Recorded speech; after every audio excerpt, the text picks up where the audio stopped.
What are the historical NCAA test score rules?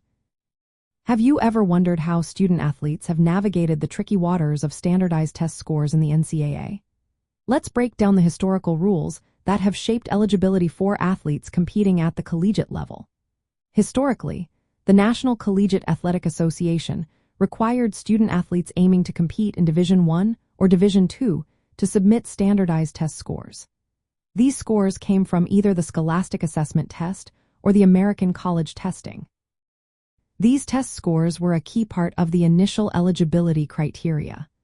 They worked alongside a minimum grade point average in NCAA-approved core courses to determine if a student was academically qualified. The NCAA used a sliding scale system. This meant that a higher grade point average allowed for a lower required test score, and vice versa. For example, if a student had a grade point average of 3.55, they needed a minimum SAT score of 400. On the other hand, a student with a grade point average of 2.3 needed at least a score of 980. This system aimed to balance academic performance with standardized test results.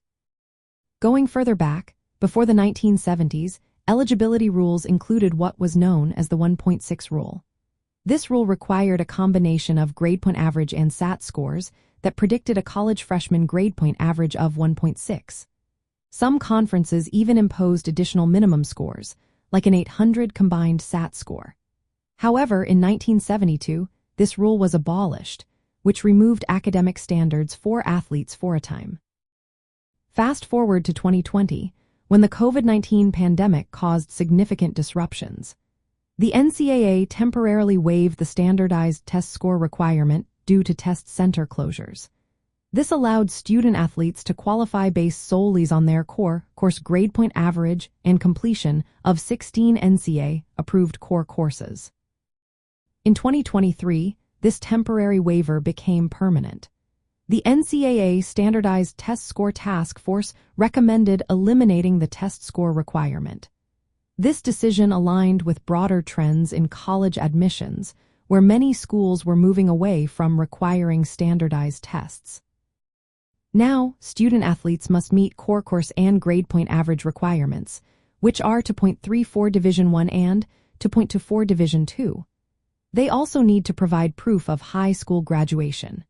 However, they no longer need to submit SAT or ACT scores. The sliding scale system has been removed since test scores are no longer part of the eligibility formula. These changes simplify the eligibility process by focusing on consistent academic performance through coursework. This shift reduces pressure on student-athletes to perform on standardized tests while emphasizing steady academic achievement in their core subjects. It also places greater importance on maintaining strong grades throughout high school to meet NCAA eligibility standards.